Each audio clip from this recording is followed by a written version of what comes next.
Bonjour à tous et bienvenue sur boursicoté.com pour cette nouvelle analyse technique Forex et matières premières avec une paire de devises euro-dollar qui semble se réorienter à la hausse puisqu'après ici donc cette dynamique baissière, on avait eu du mal ici à poursuivre sur le mouvement, surtout depuis que la zone ici des 1.09 avait été validée en tant que support.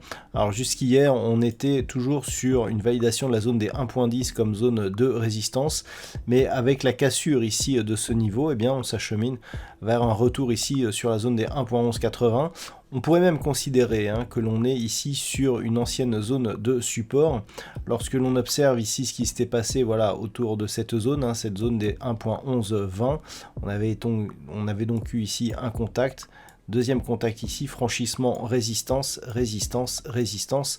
Donc clairement, tant que l'on est sous cette zone, d'un point de vue moyen terme, on reste dans une tendance baissière. Mais si on parvient ici à s'affranchir de celle-ci et à repasser au-delà des 1.1180, clairement, on aurait une redéfinition de la tendance dominante et il y aurait donc une neutralisation du mouvement. Par contre, tant que nous sommes ici sur ces niveaux, malgré le rebond technique actuel d'un point de vue moyen terme, la tendance reste orientée à la baisse.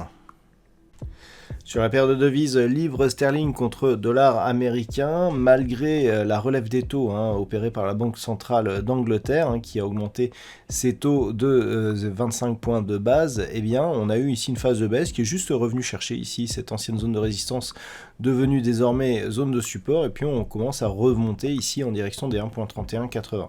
Donc clairement, c'était une hausse qui était attendue. Du point de vue de la tendance globale, on reste ici dans une possibilité de retournement du mouvement baissier ici vers une tendance qui redeviendrait haussière. Alors on a tout, je dirais, les signes avant-coureurs de ce possible retournement, puisque cette zone ici qui avait été support, puis validée comme résistance, la zone des 1.3080, a été recassée à la hausse, on est revenu chercher un 31,80, et vous pouvez remarquer que depuis, on est juste revenu chercher ici l'ancienne zone de résistance devenue support, 1.3080, et la moyenne mobile 20 exponentielle comme support elle aussi.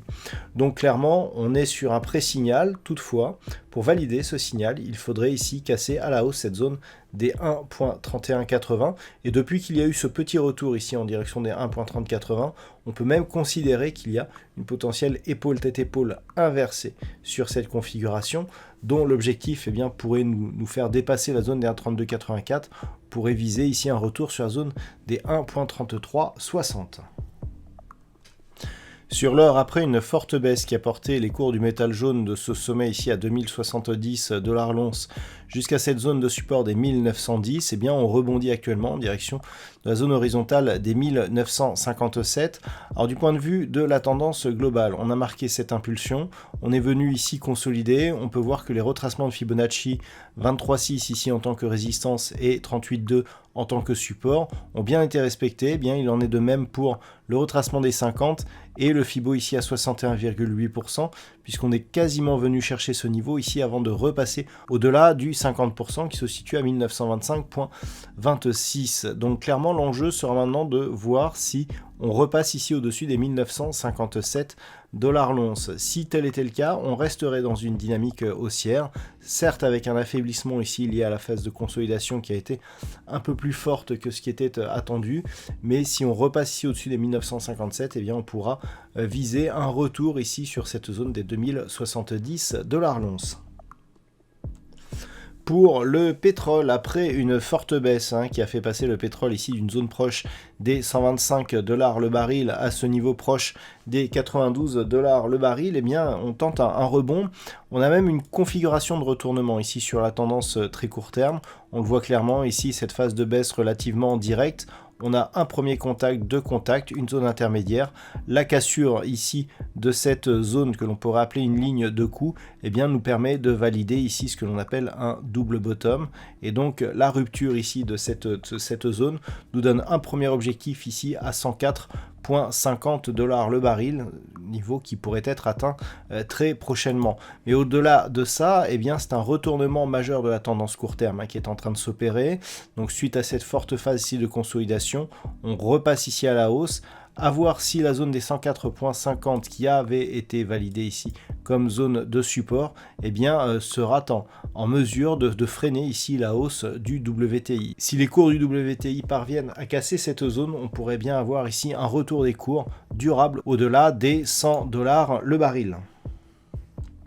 Et puis enfin, au niveau du Bitcoin, eh bien, pas de mouvement depuis quelques jours, donc nous oscillons autour de la zone des $40 000 pour un Bitcoin, plus précisément même autour de la zone des 39 650.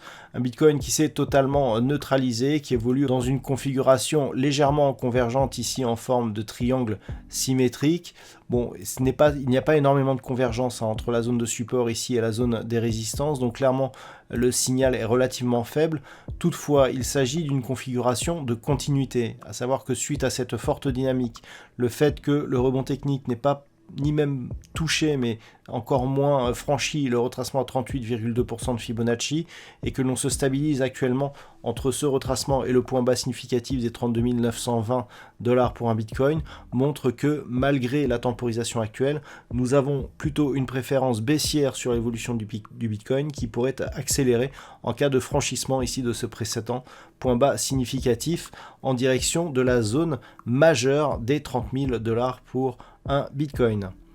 Voilà donc ce que l'on peut dire sur cette analyse technique Forex, matières premières et Bitcoin. Je vous souhaite de passer une très bonne soirée. On se retrouve dès demain pour un trading live et d'autres analyses techniques, toujours sur le site boursicoté.com.